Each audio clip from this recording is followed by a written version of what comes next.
নমস্কার, আশা করি সকলে ভালো আছেন। আজকে একটি মাইক্রো পদ্ম বা মাইক্রো লোটাস কীভাবে বসাতে হয় সেটা দেখাবো। বড় ভ্যারাইটির পদ্মগুলো কীভাবে গ্রোথ নিয়েছে সেগুলো একবার দেখুন। এটা গ্রিন অ্যাপেল, অনেক কুড়ি এসেছে এবং গাছের কোয়ালিটিও খুব ভালো। যারা প্রচুর ফুল চাইছেন এটি গ্রিন অ্যাপেল অবশ্যই রাখতে পারেন। টিউবারগুলো এভাবে উপরের দিকে উঠে এসেছিল, সেখান থেকেই আমি কয়েকটাকে কেটে রেখেছিলাম, কেটে জলে ভাসিয়ে রেখেছি। ছোট প্রজাতির পদ্মগুলো বসানোর জন্য আপনাদের কাছে যে বিরিয়ানির ছোট কৌটোগুলো থাকে সাদা রঙের, বা যে কোনো 4-5 ইঞ্চের পটে আপনারা বসাতে পারেন।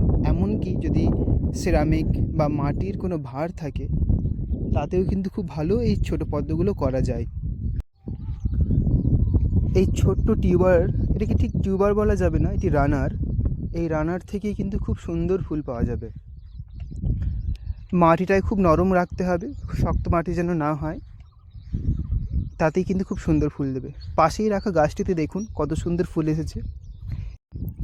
এই মাইক্রো ভ্যারাইটির পদ্মগুলোকে আপনি ডেকোরেশন হিসেবে ব্যবহার করতে পারেন, টেবিলের উপর রাখা বা বাড়ির কোনো জায়গাতেও রাখতে পারেন, কিন্তু সেখানে যেন রোদ পৌঁছায়, বা কিছু কয়েক ঘন্টার জন্য আপনি বাড়ির ভিতরে রাখতে পারেন ডেকোরেশন হিসেবে।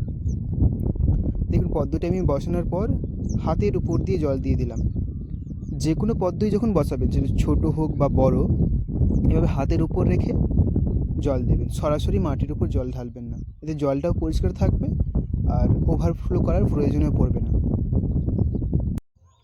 যদি কেউ পদ্মের টিউবার বা জল গোলাপের বাল্ব নিতে চান, ডিসক্রিপশন বক্সে থাকা ফেসবুক লিঙ্কের মাধ্যমে আমার সাথে যোগাযোগ করুন। হুগলি জেলার যে কোনো স্থানেই আপনার সাথে যোগাযোগ করে টিউবারগুলো আমি দিয়ে দিতে পারবো। ধন্যবাদ, ভালো থাকবেন।